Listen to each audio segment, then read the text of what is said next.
Welcome to San Clemente's Video Library. I'm Joanne Bade, City Clerk of the City of San Clemente. To skip this introduction, click on Skip Intro. This video will play on most internet connections. To fast forward or to advance to a particular agenda item may require additional loading time. To access a particular portion of the meeting, please click on one of the links on the right side of this screen. The Show Help link below explains various features that are available with this site. If you have questions or encounter difficulties, please call my office at 361-8200. Thank you.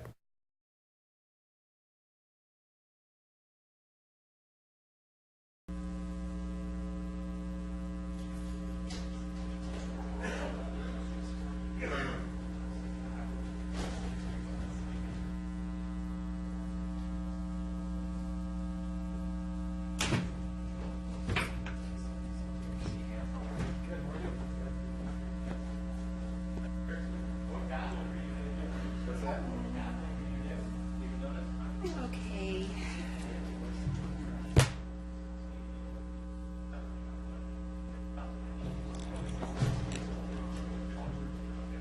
Is that the thing you emailed to all of us, Slender?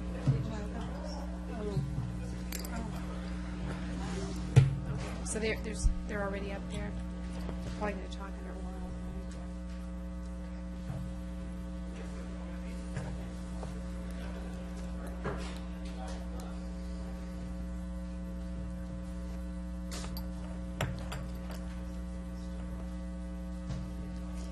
Yeah, and the scary part is it's always the left one, but now it's the right one too. No, I don't think so. I think it's some sort of infection. They just can't. I should go to Kaiser. I just got mad. I went to the first guy. Spent a whole month as he's trying to fix it, and he finally said, "I can't fix it. I don't have time to be." Although I'm going to get chewed out, I'm sure, when I finally do go. Oh, how long have you had it? Oh, since May.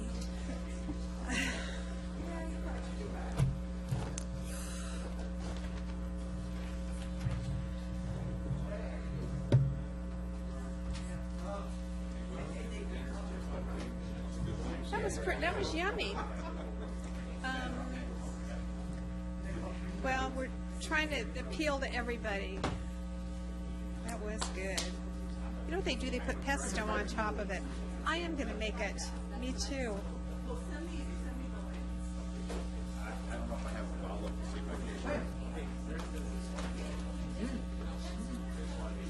Yeah. No.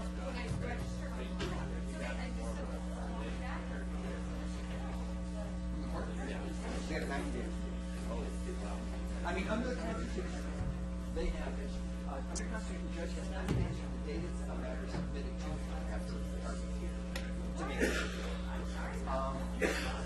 he can always, and he indicated this is the hearing, if he feels he needs more information, he can call us back and have resubmitted it. No, he has not asked for it. Yeah. Oh, yeah. No.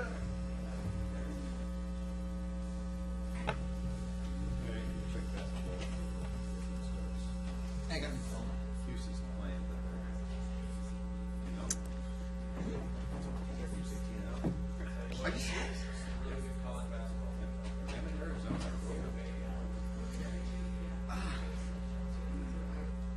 I'm just glad Cal won the national championship this year. Oh wait, no, we didn't win. Never mind. We'll recess back to closed session. We can't adjourn until we come out here and do That is it. clearly not working. Just recess. Yeah. He wasn't working for us anymore. At the end of the meeting, when we end the public. Yeah. The program has real problems right now. I agree with you. Sunny Dykes is not helping.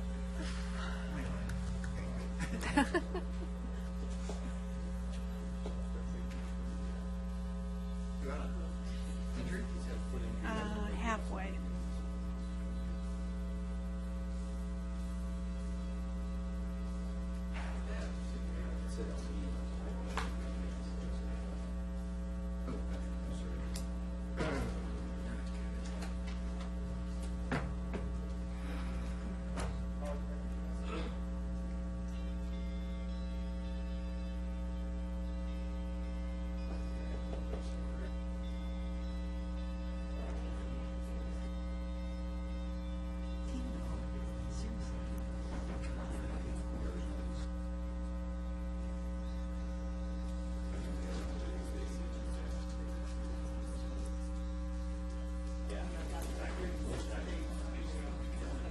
Syracuse go last year. Oh, did they? Okay, so that's a strong program. Has it only? Oh, when you went there, did you guys go? Yeah, I think I have my eyes on red because Eric finally came in to tell me he doesn't okay. Are you sure I'm okay? Seriously? I should have. Oh, I missed an opportunity. But I couldn't figure out why he kept saying, "Are you okay? Are you okay?" And then when I went in to do my hair,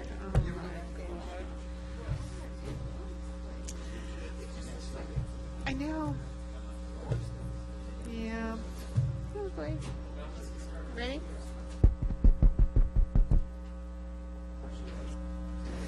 Okay. Call the meeting to order. Okay. The City of San Clemente respects the many people of different faiths who reside here. The City Council historically begins its session with an invocation offered by one of the religious leaders of our community with full appreciation of our shared belief that we are one nation under God. And while the City cannot endorse any particular religion, we respect the religious freedom and freedom of expression of all our citizens to pray as they feel led to pray. This evening's invocation will be given by Don Kapoff, chaplain with the Orange County Sheriff Coroner Department.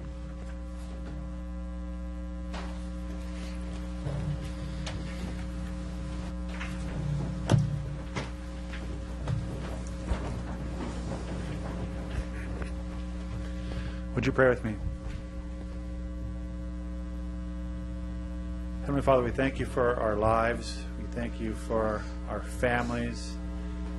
We thank you for all the blessings that you've given us, for the favor that you put on our life, and the grace that you bestowed upon us. We thank you for our city, for what it means to us. And we ask, Father, that you would continue to protect us, to keep our families safe and healthy, to continue to allow people to meet their bills. The people that are suffering financially, we ask that you would pour your favor upon them so they can meet their obligations.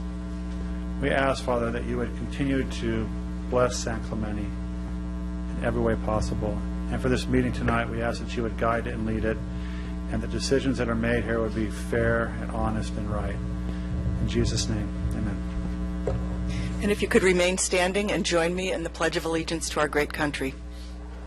I pledge allegiance to the flag of the United States of America and to the republic for which it stands, one nation, under God, indivisible, with liberty and justice for all.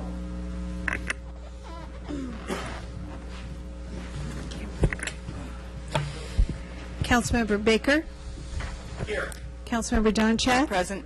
Councilmember Everett. Here. Mayor Pro Tem Ham. Present. Here. Mayor Brown. Here. First item on the agenda is a status report by Lieutenant Colonel Rob Weiler concerning the 2nd Battalion, 4th Marines, the city's adopted Marine unit. Welcome, sir. Good evening. Good to see you again. Some of you I haven't seen since before we deployed, but I wanted to let you know how the battalion's doing. 2nd Battalion, 4th Marines, the Magnificent Bastards. We got back in late November around Thanksgiving. The Marines have had some leave, and we've got about 150 new joins coming to the battalion, and every day a lot of the Marines are ending their active service and returning to civilian life, so that's good, and they're prepared to do that. We have about 1,100 Marines right now on the northern edge of Camp Pendleton and 2-4. 200 of them are deployed right now to Singapore at the request of the country of Singapore to train with their soldiers. They'll return in a couple of weeks. Some events that we have in the future, in May, the battalion will deploy to 29 Palms for a month of desert training, and then in June to Bridgeport, California for mountain training exercises, and then with a planned deployment sometime around November. This summer we will go on air contingency battalion, so we'll be deployable over the summer if required. A couple important events coming up that you all receive invitations to. On 21 February, 2-4 Association, which is primarily made up of Vietnam veterans, will provide awards to the Marines who have performed well over the year. And then on 7 March is the change of command. We'll allow relinquish command to give it to Mike Lewanski. And then on 6 April, it's an important day for the battalion. It's the 10-year anniversary of the Battle of Ramadi, Iraq. probably have around 40 Gold Star families attending that. About 400, 500 Marines and their families that participated in the Battle of Ramadi again 10 years ago will be there as well. It's on a Sunday. We're looking for a guest speaker. We're going to ask General Mattis to be the guest speaker at that event. He was the CG of 1st Marine Division at the time when we conducted the Battle of Ramadi. So hopefully he'll commit to that, and it'll be a good day for closure for a lot of the Marines. Any questions about your adopted battalion? And no questions, but a comment. When the group goes up to Bridgeport, if you get a chance to go up and spend some time with them, take your fishing pole, because it's absolutely the best trout fishing in California. Yes, and one of the best casinos, too, in Topaz Lounge. So, I've been there. But if there's no other questions, I want to make sure that you know how much we appreciate the support of San Clemente. You supported us well in our last training cycle, gave us a great pre-deployment and family readiness party before we left, and we really are a blessed battalion to have the support of the people of San Clemente. I want to make sure that that you know that. Thank you, sir. Appreciate you coming tonight. Have a good night. Thank you. Next is a presentation by Matt Garrettson and Gabby Meyer, student representatives of San Clemente High School.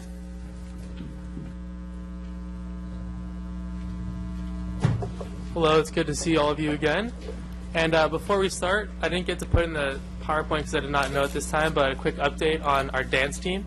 They just won grand overall champion at San Diego State in a nationals event, so that was a big step because they were runner-up or third place last year, so winning it this year was huge for them. So just wanted to say that before we started.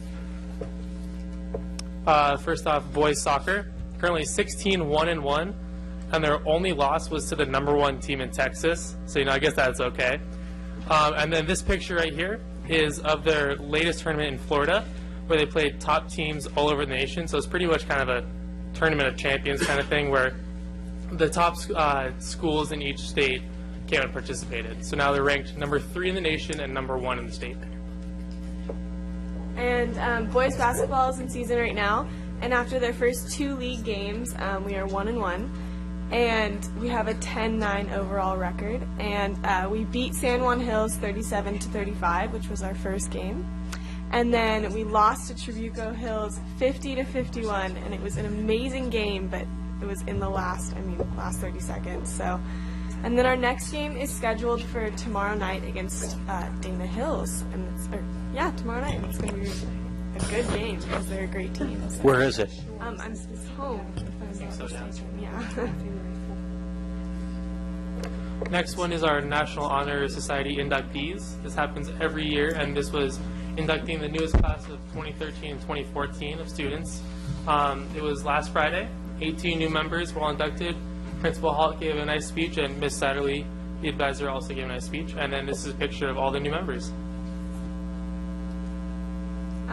Last week we had a pull-up contest at the school on Tuesday, and Marines from Camp Pendleton came up and brought the pull-up bar, and it was really fun. It was super successful, and a lot of people got involved, and our winner was Sean Topping, who's a junior. He got 25 pull-ups, which was pretty cool. So yeah, it was really fun.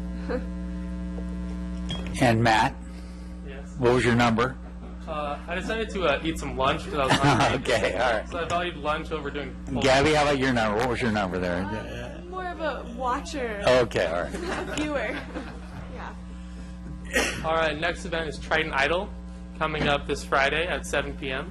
$10 for adults and $5 for students. It's kind of the take on American Idol. It's been the last few years, where you just participate. At the end, there's a vote for best group, best band, and best solo performance of the night.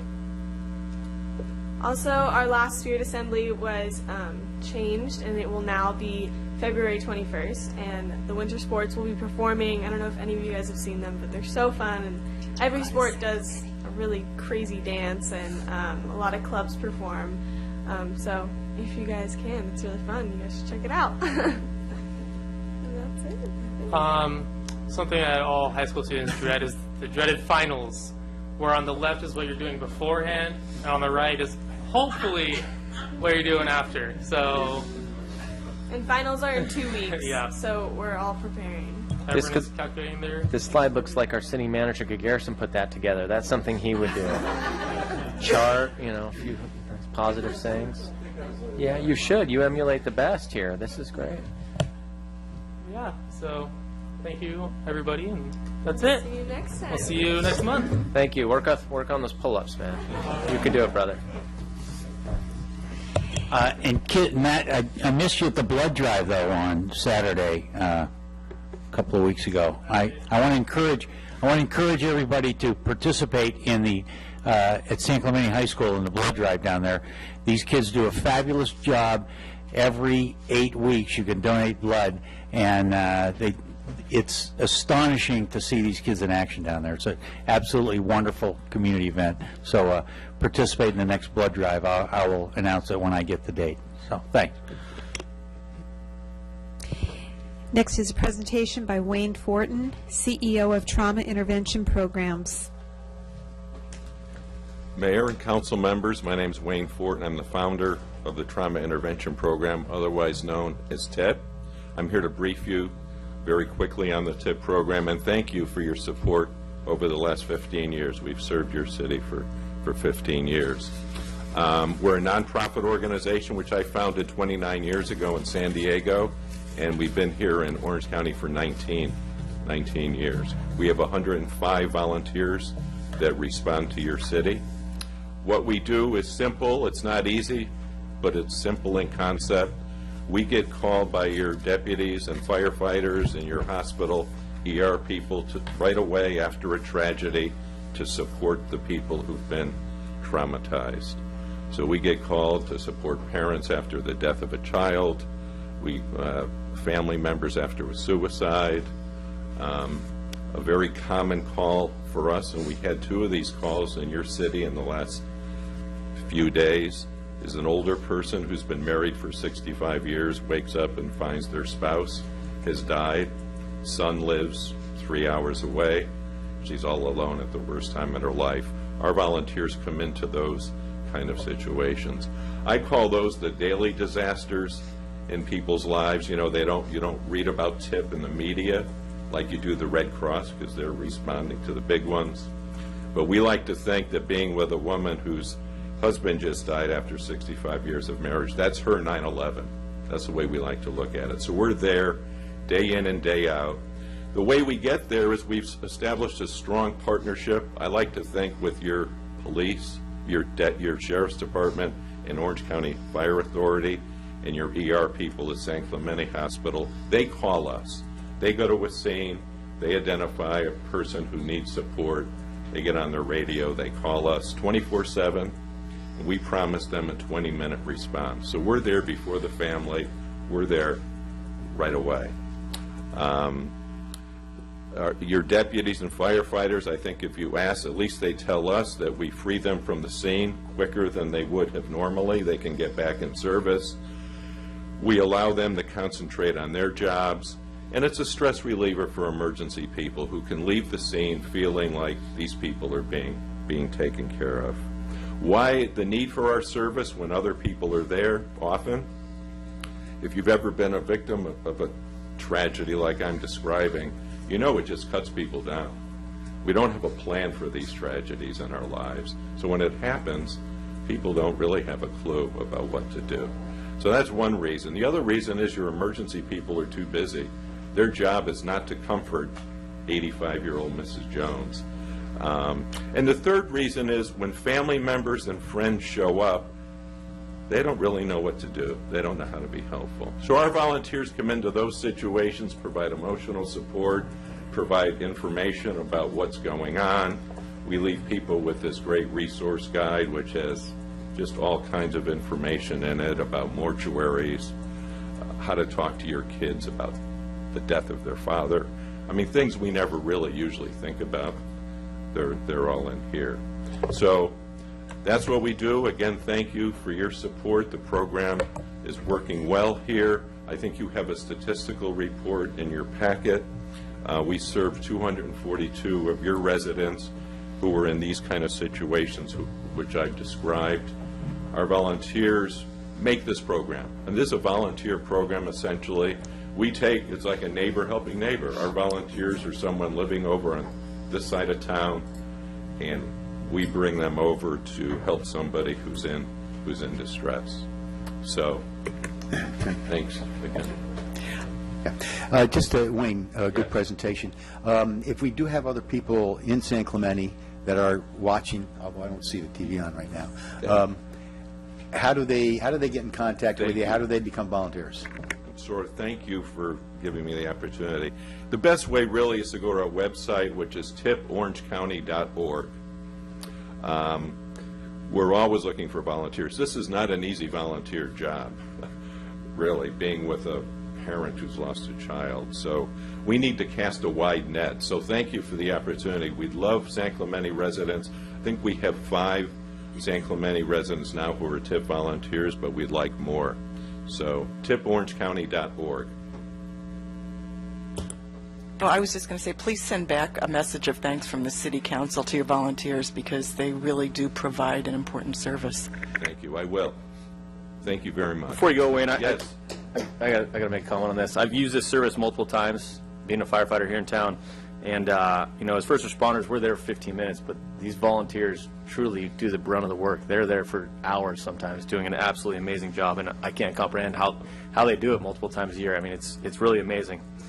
And so I thank you for starting this program. It's fantastic, and I mean, it's been worth more than its weight in gold over the years. So thank you very much. Thank you so much. I appreciate it. Thank you.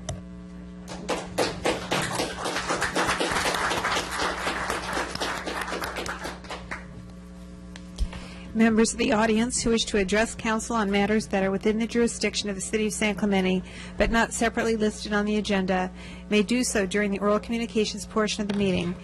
A total time limitation of 30 minutes is allocated for oral communications part 1, with each speaker being allotted 3 minutes in which to give his or her presentation. I don't have any cards. Okay, could we have a motion to waive reading in full of all resolutions? So and moved. ordinances? Second. All those in favor? Aye. Aye. Passes 5-0.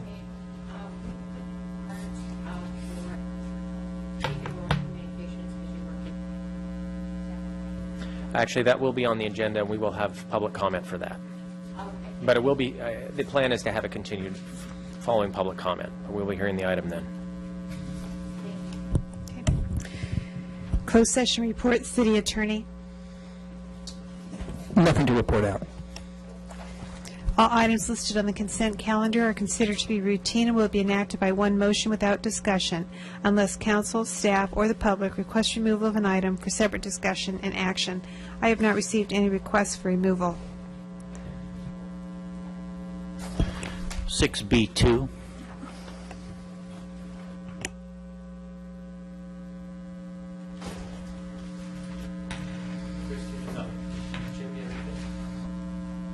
Move the balance. Those in favor?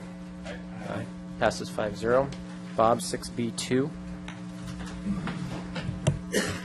6B2 are the minutes of the Parks and Rec Commission, and on page 2 under item D, Mr. Mark Chavez wants to recognize Robbie Forster, Duck Rosensteel, and Nathan Bloom for their work decorating the city's holiday tree.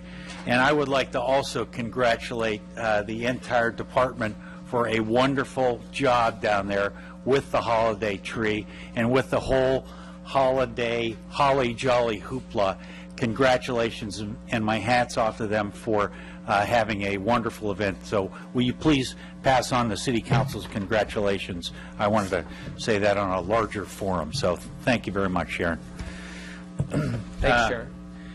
Also, on, I wanted to call council's attention to page 3 down there at the bottom in public input, where it says that the Rick Heil, that the farmers market is going to increase its contribution to the city up to $300 a month. So we'll have a few more shekels to throw around with some scholarships and whatnot. So thanks to the farmers market for doing that. Just wanted to point that out to everybody. And with that, I will move 6B2.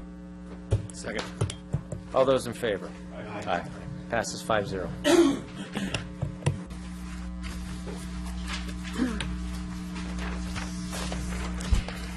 The public hearing process includes a staff presentation, a presentation by the applicant not to exceed 10 minutes, and public testimony not to exceed 3 minutes per speaker.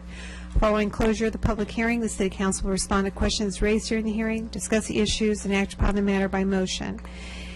This evening's public hearing is a continued public hearing concerning adoption of the Centennial General Plan and Final Environmental Impact Report, Draft Bicycle and Pedestrian Master Plan, and Draft Climate Action Plan.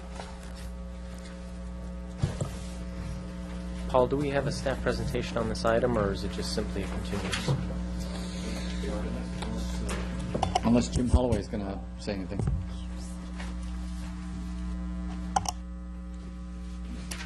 Okay, we'll allow,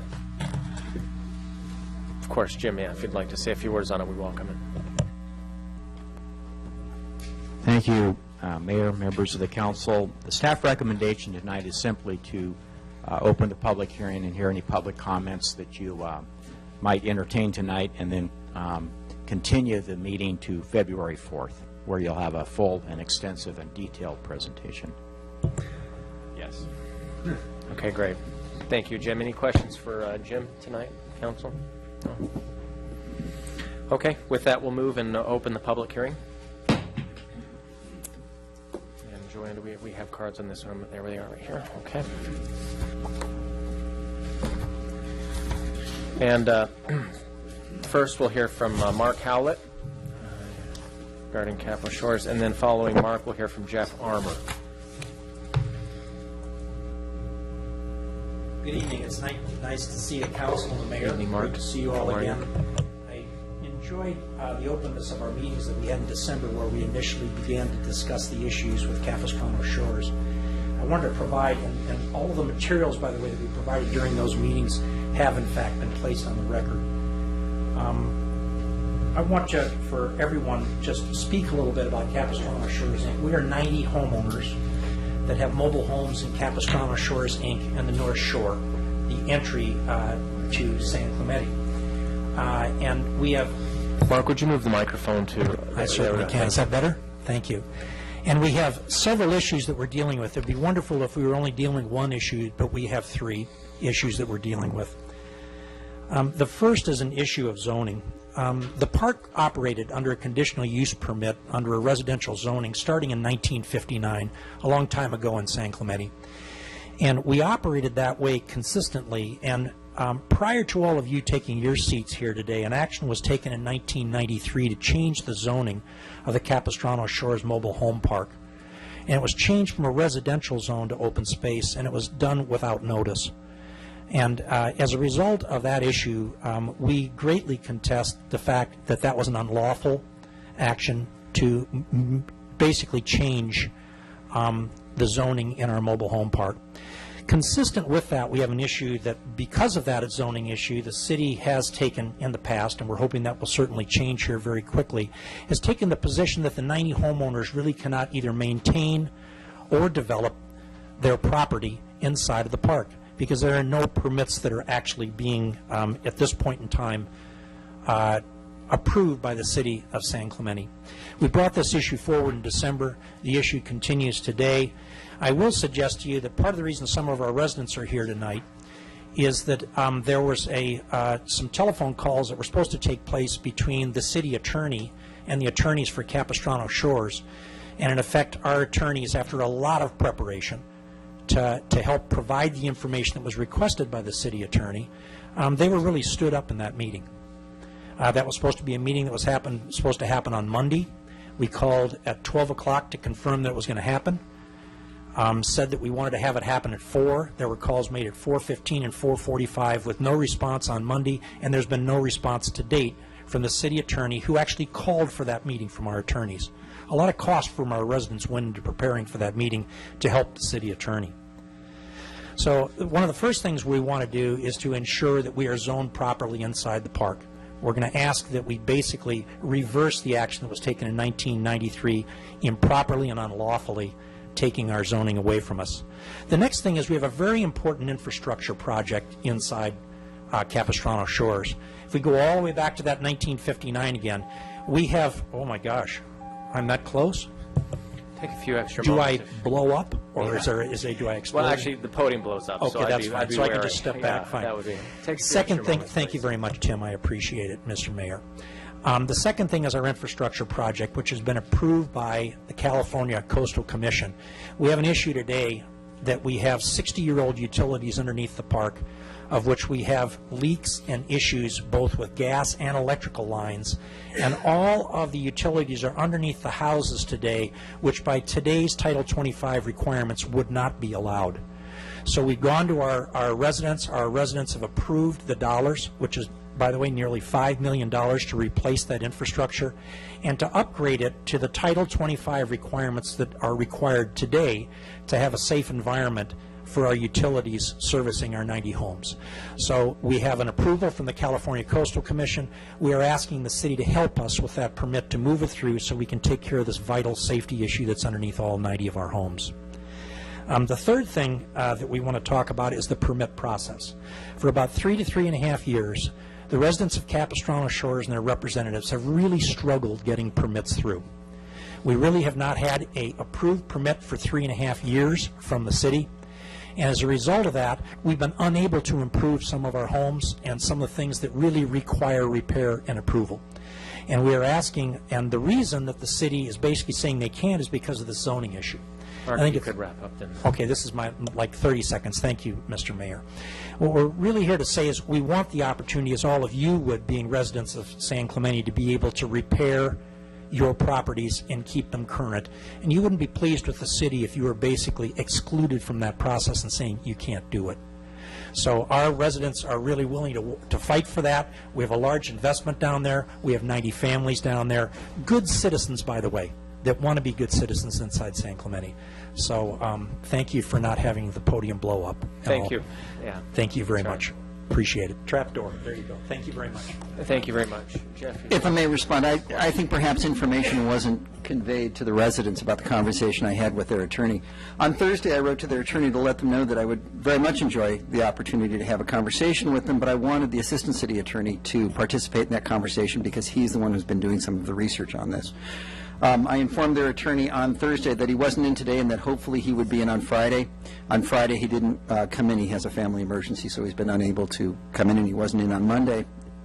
And as a result, we haven't been able to have that meeting yet, so, and he wasn't in today either. So I am hoping that as soon as that family emergency is over, he's in and we'll be able to have that conversation.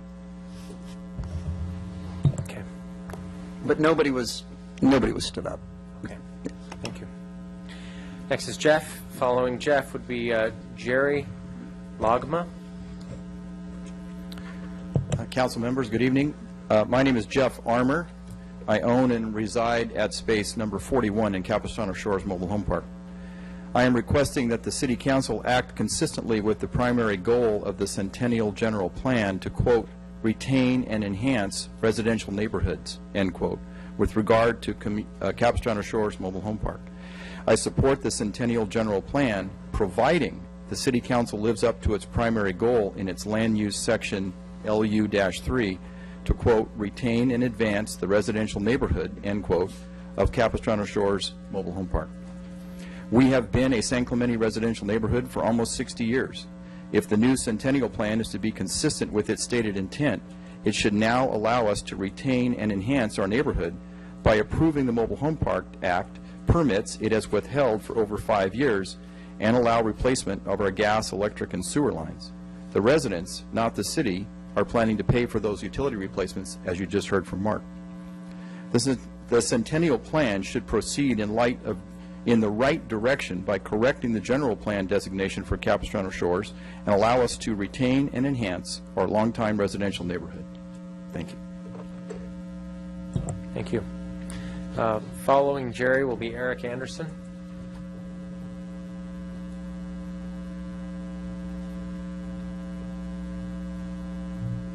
Are you Jerry by chance? Lockman. Okay, all right. Please at the speaker, at the microphone, please. Thank you. I'm Jerry Lockman. I own and reside at Space 18 in Capistrano Shores Mobile Home Park. I'm also a member of the board of directors for Capistrano Shores Inc., a non-profit organization run and owned by the residents. On behalf of the board and the residents, I want to thank you for removing the offensive provision of the current general plan, which tried to deny the existence of Capistrano Shores Mobile Home Park. But we need additional revisions to general plan designation to correct the error and mistake that removal of said provision started to correct. The reason we need to have the designation corrected is that the city staff and attorney are still treating Capistrano Shores with this outdated and illegal concept in mind by not allowing any repairs, rehabilitation or replacement under the guise that the park is a non-conforming use. The park has operated under a conditional use permit since 1959 as a residential community. The new Centennial Plan has a revised vision and strategic plan in mind. That plan treats our mobile home park as it has been for almost 60 years, a single-family residential neighbourhood to be protected and preserved, not destroyed or slowly strangled to death by the city planners and attorneys. Consistent with the new and the old general plans, Capistrano Shores was and is, and now should again be formally recognised not as open space, but have the original residential zoning formally restored to it. Please correct the error and mistake made regarding general plan designation for park and homes. Thank you. Thank you, Jerry. Next is Eric Anderson. Following Mr. Anderson is Gene Whitkin. My name is Eric Anderson. I live here in San Clemente at Capistrano Shores. I'm born and raised in the city. I'm also the property manager for the park.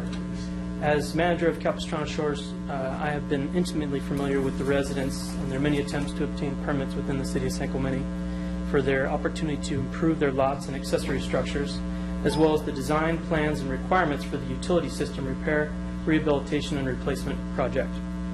I was actively involved with the preparation and submission to the California Coastal Commission for that permit application, which has since been approved and ready to go.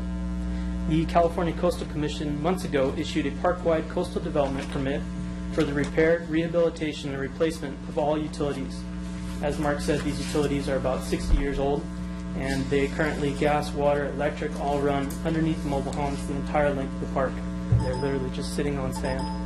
We've had numerous gas leaks in the park, and of course this system is currently in violation of current code.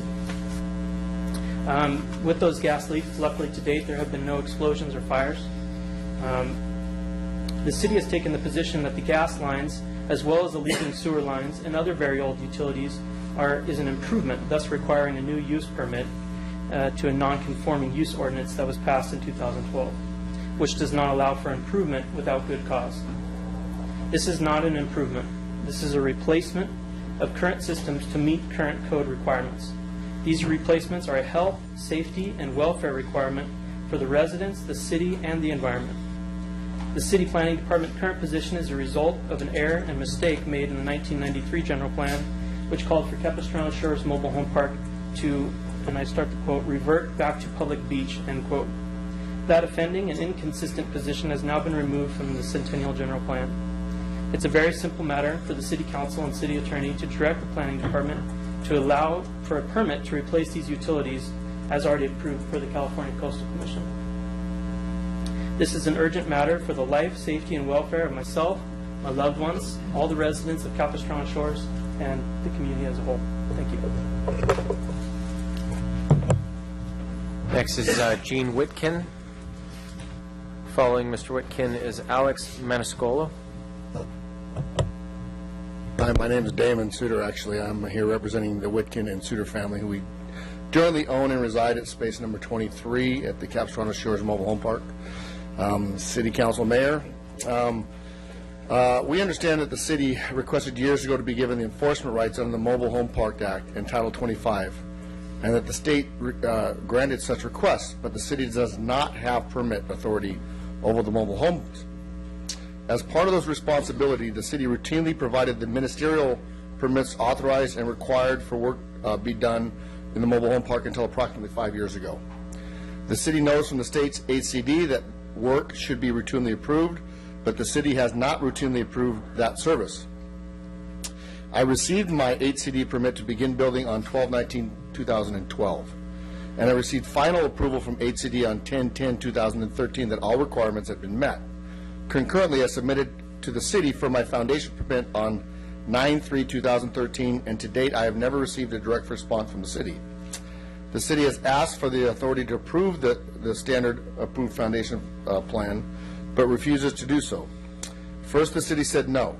You have to go to the coastal first, and now the city says no because it violates current and proposed general plans, so you need a conditional use permit. As a matter of course, the city actually never responded directly to us, but rather sent a direct response to the Coastal Commission on 11/19/2013, which we subsequently found out about on 12/10/2013 after Eric Anderson's repeated request to the city on the status of the foundation permit. We hope it is not true that the city planning is just trying to be obstructive because it does not like the mobile home park and wants us to just go away. We are not going away, and the city should live up to this permit authority an obligation and give it back to us, or give it back to the state immediately. Most concerning to us is a lack of response and unwillingness of the city to act when substantial risks to the residents have been identified, as was the case when our property began construction. Our builder found a substantial gas leak directly under a mobile home, and it was clear from the age of all the utilities that something in the park needed to be done. The Associated submitted a proposal to the Coastal Commission, as was subsequently was given approval by Coastal Commission to move forward with the proposed infrastructure plan on 12/10/2013. Shortly thereafter, the application for the plan was submitted to the city for approval, and we're still waiting. Thank you. Alex Maniscalco, followed by Sue Lofton.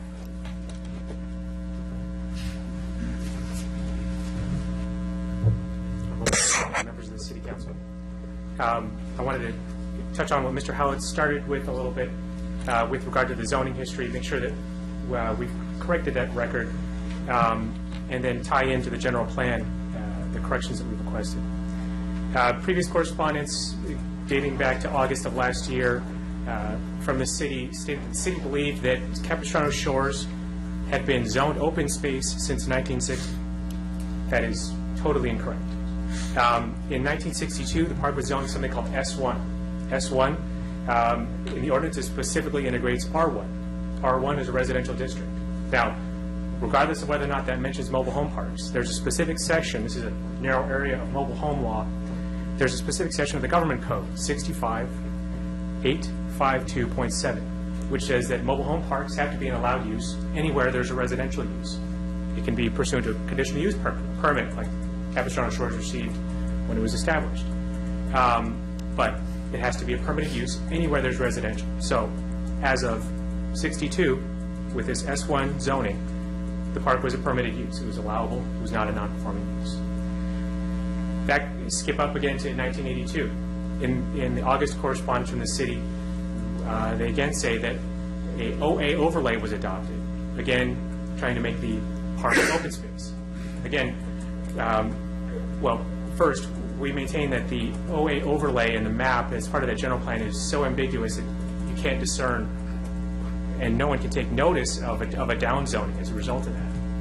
But second, the OA overlay didn't actually prohibit residential zoning. It actually allowed for residential zoning. There was a question about whether there was ambiguity, but as part of the administrative record in the Avenida San Juan partnership case, there's actually city planning memorandums where the city is talking about how the OA overlay is totally controversial and allegedly unenforceable. It actually went to the state and asked whether the open space ordinance met the requirements of the general plan for internal consistency because it allows for residential and it conflicts with its own actual provisions. Paragraphs 26 of the open space ordinance allows densities from single family through multifamily in the open space overlay.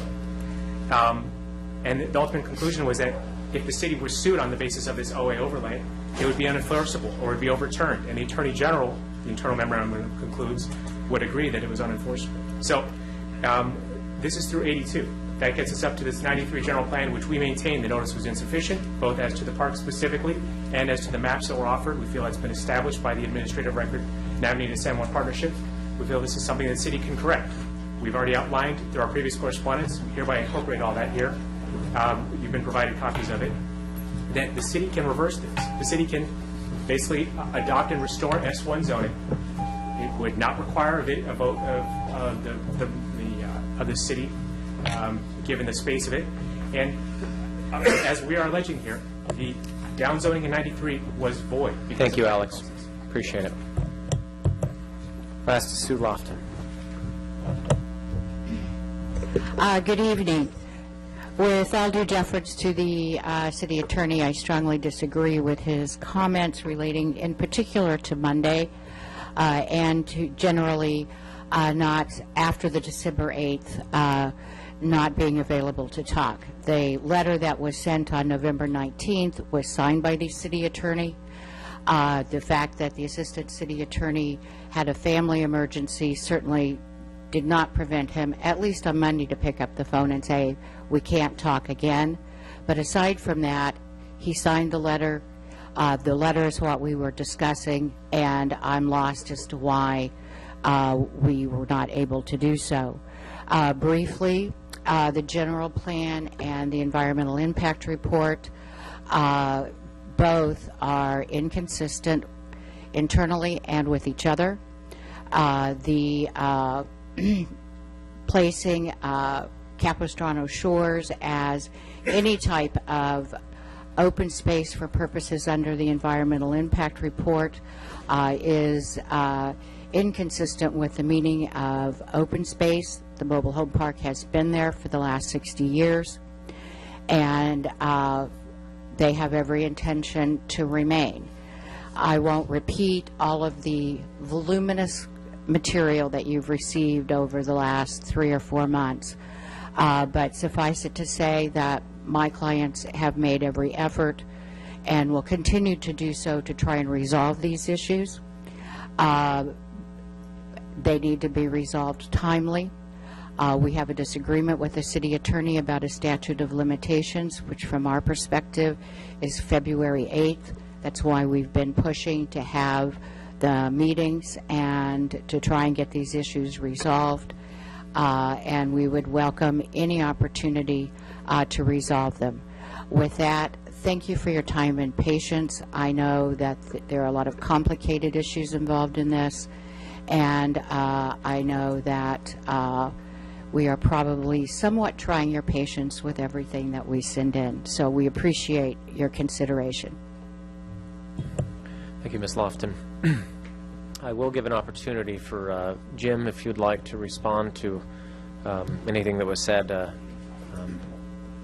Give him the opportunity. Can I say something?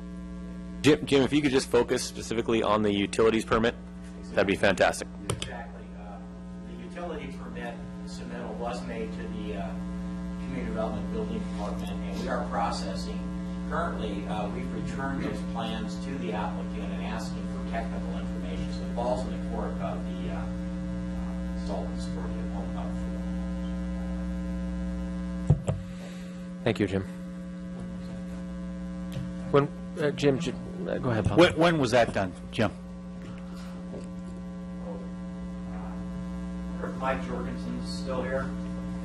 Several weeks ago, I think it was before the Christmas break. About several weeks ago. However, planning does not respond. Well, you have to submit technical information to the building department, for example. Thank you. Thank you. Any other questions, comments by the council? I'll entertain a motion for continuance. Before we move off, I just want to make it clear to the public that we are hoping that anyone that is interested in the Shore Cliffs Golf Course designation come forward, much like the Capo Shores people did this week, because that item is going to be deliberated on in focus at the next City Council meeting, and that's why the general plan adoption has been delayed, because we got a sense that there were that the Shore Cliffs community would want to weigh in on the changes. Thank you. And I'll move the item. That we continue the item to the February 4th meeting. February 4th. Okay, motion by Lori, second by Bob. All those in favor? Aye. Passes 5-0. Folks, thank you for coming out and sharing your thoughts tonight. Next is a report from the Assistant City Manager concerning the possibility of modifying the city's contract with the Orange County Fire Authority to add seasonal ambulance services. I need to recuse myself from this item due to that I'm employed by the Orange County Fire Authority.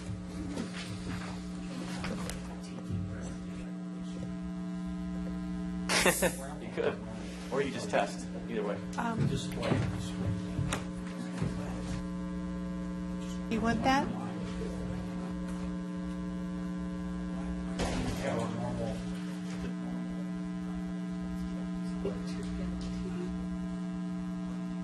We had the little TVs over.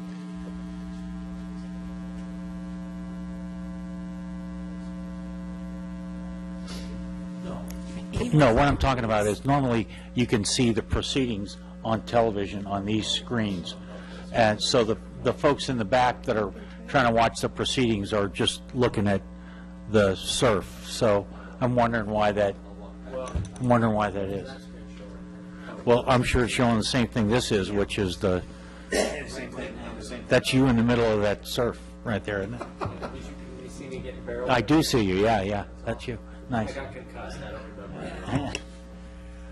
Mayor, members of the City Council, before you tonight, we have a proposal to modify the existing Orange County Fire Authority contract to add seasonal ambulance services. If you recall, this item was brought to the council earlier in the calendar year of 2013, and council at that time directed staff to go ahead and enter into negotiations with the Orange County Fire Authority to provide seasonal services. In your staff report, you'll see that the period of seasonal services will be from May to October, and based on historical data, obviously we can only look backwards, not forward with the amount of calls for service, we anticipate this to be more or less a break even. We anticipate maybe about $2,000 in revenue based on, again, historical data. Obviously things can change, calls can decrease. We've also talked to Doctors Ambulance, who currently under MOU provides that backup service to the Orange County Fire Authority, and had communicated what we intend to do and propose to council, and they were very amenable to everything. We also have our Orange County Fire Authority chief here to answer any direct questions related to service, or if you have any questions to direct to me, I'm prepared to answer. So with that, I'll kind of conclude my report and give it back to you, Mayor. Thank you, Eric. Any questions for? I have one question. Can we ask that after we've gone through 12 months of this, that you report back to the council on how it's working? Absolutely. In the staff report before you, we plan on coming back to you before the end of the calendar year, after the seasonal period has occurred, to kind of let you know the pros and the cons of the service and see if we want to continue on with renewals of that service as well. Excellent. I have a question about the time. What time, or since we're only operating 12 hours a day, what time of day? Defer to the chief to address that question specifically to the time of day with regards to the service. Hey, Kirk. Good evening, Kirk Wells. Yeah, we anticipate, based on your guys' request, 8 in the morning to 8 in the evening. We can certainly adjust or change that if the city would desire. Our normal shifts on the 24-hour shift schedule for our normal fire crews in the station starts at 8 o'clock in the morning. And that's typically our peak hours that we would typically see. Most of our traffic, particularly in high traffic areas like, your beach areas, most of our calls kind of occur within that period of time. I would have thought that it would be later in the day, like 10 a.m. to 10 p.m., because it would seem to me like the after, 7 or 8 or 9, 10, 11, even to 11 o'clock at night would be a more a busier timing. Do we have any statistics from pick a month in this time and see when the most what hour that came in? Can we do a little bit of number crunching and find out those numbers and what the best times are instead of Sure. kind of. Yeah, I don't have those figures with me tonight. We can certainly look at the trends, hour by hour and types of calls, and we can certainly pull that. If you guys want to move forward with this tonight, we can bring that back, because we're going to need to bring any kind of a memorandum of understanding or an agreement about this back to the council for authorization at some point in the near future, and we can bring that back and present that. And certainly the time is negotiable and discussable. I mean, that doesn't really make that big of a difference to us. So I wouldn't have thought. And by the way, I think this is a wonderful idea. I think this is a terrific increase in providing some great service to our citizens. So I'm glad the Orange County Fire Authority is going to do this, and I'm thrilled by this. I think we've done great things here. So.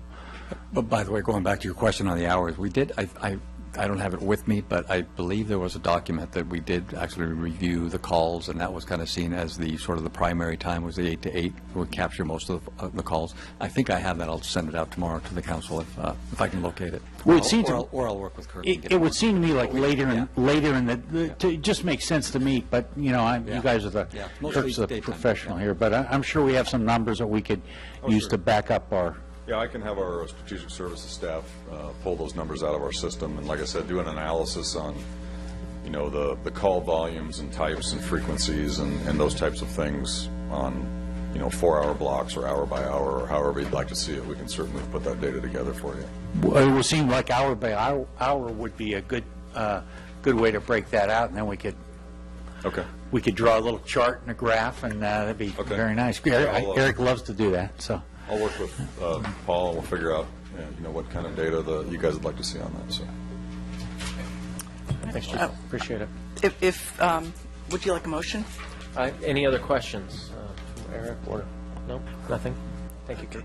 I'm using the motion then of page 4 in the staff report, which asks us to accept staff's recommendation that, 1, authorize the mayor to execute a contract amendment with the Orange County Fire Authority to modify the existing contract for emergency medical services to add a second ambulance to service San Clemente on a seasonal basis, 12 hours a day, those hours to be determined as part of the MOU, from May through October each year, and 2, adopt an additional fiscal year 2014 appropriation of $25,500 to account number 001-226-43612-000-0000 to fund 2 months of the additional seasonal services in fiscal year 2014. I'll second that. Motion by Lori, second by Jim. All those in favor? Can we include in that we're going to talk about the hours? Can we have a number? I did say that. Oh, thank you. Yes. Thank you. I said that under the first. Aye. Aye. And all those opposed? Passes 4-0. Councilman Thank you, Hammer Kirk. is recused. Thank you, Eric. Thank you, Kirk. Can I go get Chris? Maybe Eric's. Oh, there he goes. Good.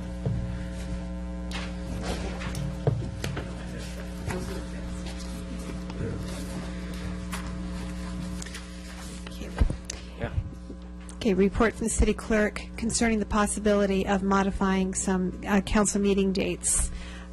Mr. Mayor, members of the council, the Orange County Registrar of Voters has requested to be able to use the council chambers as a polling site for the primary election on June 3rd and for the general election on November 4th. They have also asked to once again be able to use our parking lot as the collection center for all ballots from the South Orange County cities. If you wish to grant that, those 2 meetings fall on council meeting days, so I have provided a couple optional dates for your meeting in the staff report. And also, the council has traditionally conducted joint meetings with its commissions and committees on those months that have a 5th Tuesday, and in 2014 we have 2 months, July and September, that have 5 Tuesdays. So I wanted to ask if you wanted to schedule a joint meeting for one or both of those dates so that we could plan accordingly. And then the last thing is, council has in the past canceled its first meeting in August to enable council as well as staff to take vacations. So if you are of a mind to do that, it might be good to do that now so that we could plan around it. So the first item would be the rescheduling potentially from the June 3rd meeting to Thursday the 5th. Is that what you're recommending on this? Well, it's available. It's available. Thursday, June 5th is available. Also, Tuesday, June 10th is available. Okay. Those 2 days, or Thursday the 6th and Tuesday, November 11th. So effectively pushing it to the Thursday after the Tuesday of the next week. Does anyone have any strong feelings either way on those? I don't. June 5th. Thursday, Lori, nothing? Bob? So could we follow the same protocol in November, push into the Thursday after? Maybe. I'm away that week. So either way. So we definitely do June 5th. I would say let's do June 5th. I would say that we'd probably maybe want to push to the following Tuesday on the 11th. Is that Veterans Day? Well, then let's do Thursday the 6th. But we won't have Councilmember Everett, is that what you're saying?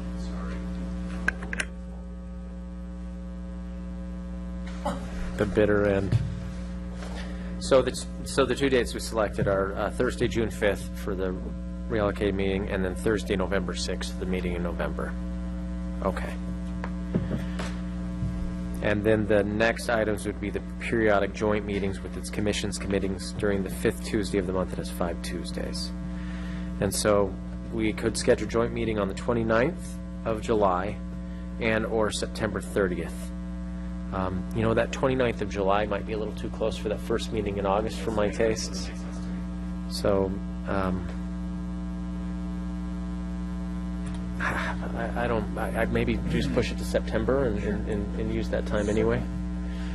I think if we do have, I think that would look fine, September 30th. Okay. Any concerns for that Joint Commissions Committee meeting? Want to do it in July? Summer vacation. I'm not sure if we'll have a lot of the commissions and committee members to attend if we do it. I'm not sure I can make the 30th of September either, so. Is there a different date in September that would be a little bit closer to the start of the school year that we might be able to select? We've got 5 Tuesdays that month, so maybe we could just put it between on the 2nd Tuesday? 16th. Yeah, or even the 23rd, the 4th Tuesday. 23rd.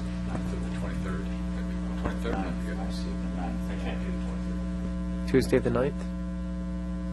Is that okay? It's good with me. So work with Tuesday the everybody. 9th, that's, so we would have meetings on the 2nd, 9th, and the 16th. We'd have a pretty substantial break after that. Okay. Why don't we just do it on the Tuesday the 9th then? Okay. Everyone okay with that? Okay. Okay. And what about August? And then cancellation of the August 5th council meeting. Jim, do you have any strong feelings about that? That'd be a great idea. Okay, all right. Anybody else have any concerns? We could always reestablish it if the calendar gets a little busy. Okay, great. We'll go ahead and move forward with that. Okay, so which one are we eliminating, the 19th? The 5th, August Oh, the 5th? Okay. So our meeting is the 19th of August that month. And yes. Okay. Okay. Okay, oral communications part 2, I do have a card. Okay.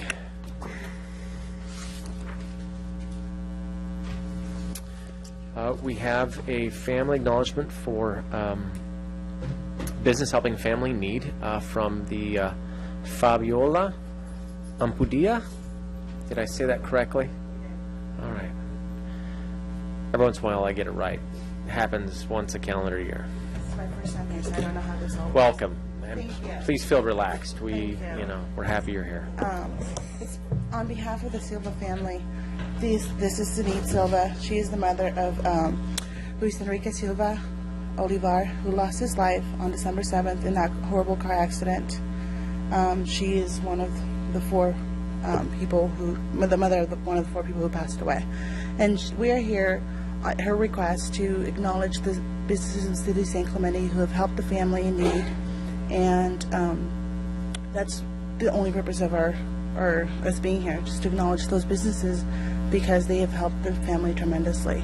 If I may, start with the Orange County Sheriff's Department, the City of San Clemente, Las Palmas PTA, Rainbow Sandals, La Siesta, El Jefe Cafe, Donut House, SC Ranch Market, Subway on North El Camino Real, or South El Camino Real, Los Nesky Mortuary, Krista John Vandevsky Custom Floral Design, El Mariachi, Jerry's Barber, and also to inquire about the tribute program I think as of September of 2013, it was on hold, and she would like to know what, if anything, we could do to put in a petition for a bench to be placed on to honor her loved one.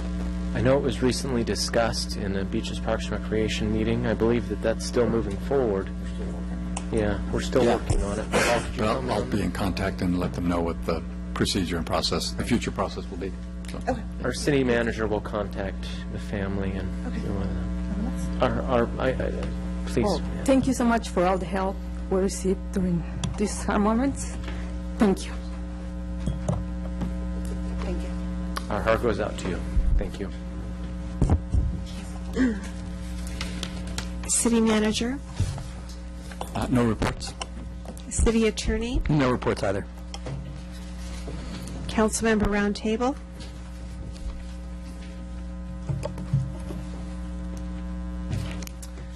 Lori, do you have anything you'd like to share? Next time you can start. Oh, yeah, I'm with that. sorry, hold on. Wait a second. Yeah. Jim, do you have anything you'd like to share?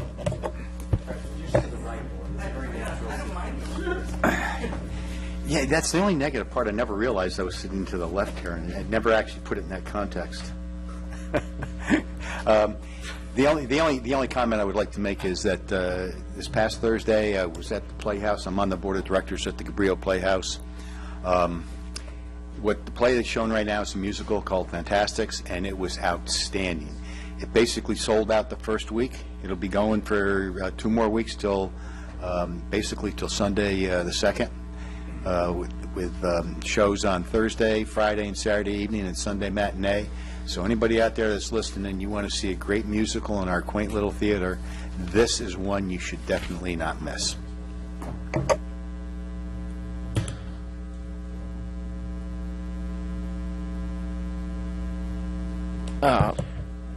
Mayor Pro Tem Ham, would you like to say something? Yeah, I would. I just want to give our condolences and thoughts and prayers to the family of Greg Hennessy. He was an engineer with the Orange County Fire Authority, and he passed away earlier this week on duty at Station 45 in Santa Margarita. And he served, I think, 27 years with our department and was a volunteer before that. So he'll be greatly missed.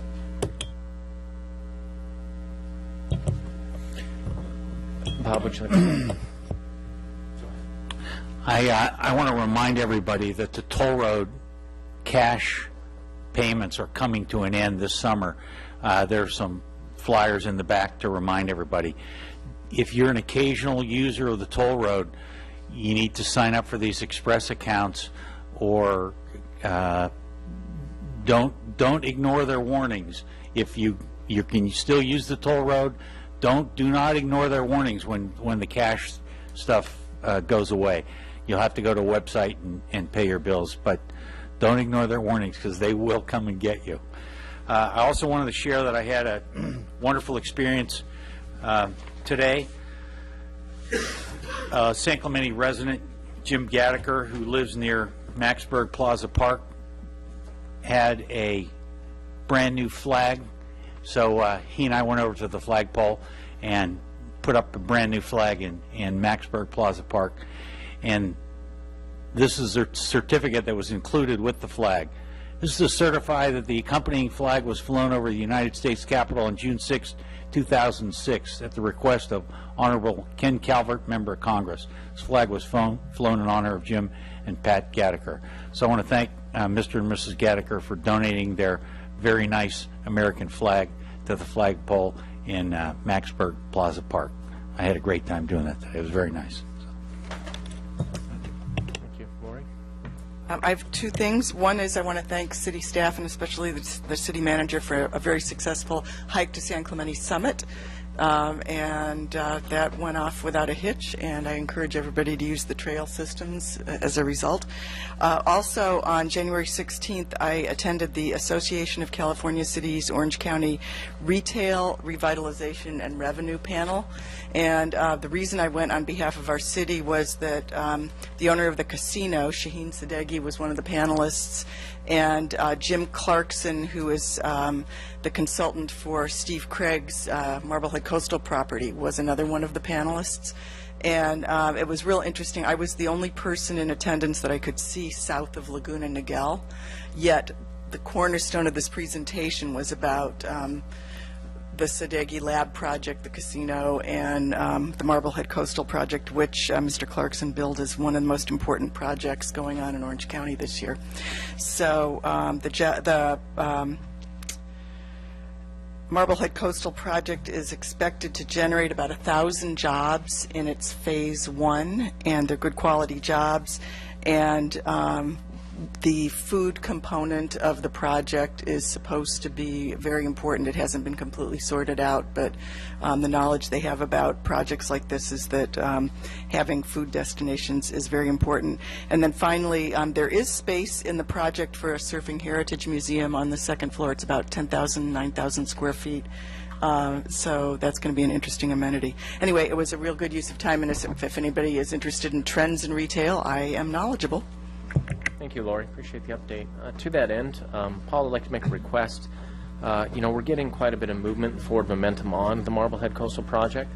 I'd like to request that perhaps the folks with Plaza San Clemente come and reacquaint the City Council with the elements of the project, and ask them perhaps if they'd like some representatives to talk a little bit about the timetable they have in mind. And it's been a while since it's been in our consciousness, and it's going to be coming up pretty quickly, and so it might be a good opportunity to start helping San Clemente get reintroduced to what's going to be up there. Absolutely. Yeah, it's a great idea. Absolutely. We'll take care of it. Thank you. Please extend that invitation.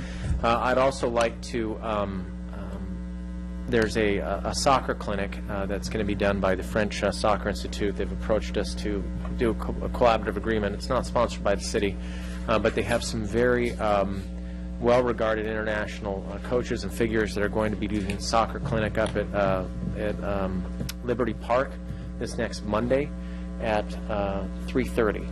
And so anyone who's interested or a soccer fan and would like to meet some folks, that's an opportunity to become more acquainted with that. And you'll find more information through the Beaches Parks and Recs. It has the flyers with that. And then lastly, I also would like to there's a longtime friend and a longtime resident and a very good friend of mine named John LeSueur, passed away at the age of 93 this past week. He was a wonderful soul, participated in many beach cleanups in our town. He was a veteran of World War II and was just a very solid and wonderful man, and he will be missed greatly. So my thoughts and hearts go out to his beautiful wife, Dolores. And with that, I'd like to dedicate this adjournment in memory of Fire Apparatus Engineer Greg Hennessy and move that we adjourn to the next regular council meeting, which will be held on February 4th, 2014. I think that we need to first have a motion to recess back into closed session. Right. Can we accept that adjournment, though? Because that's, okay. Do we need to come back and adjourn after that or no? We do. Okay. So we'll be recessing to closed session to cover items E, F, and G, and then returning to close the meeting at that time. Do you need a motion for that? That would be the motion. Okay. We'll go ahead and adjourn the session. Okay.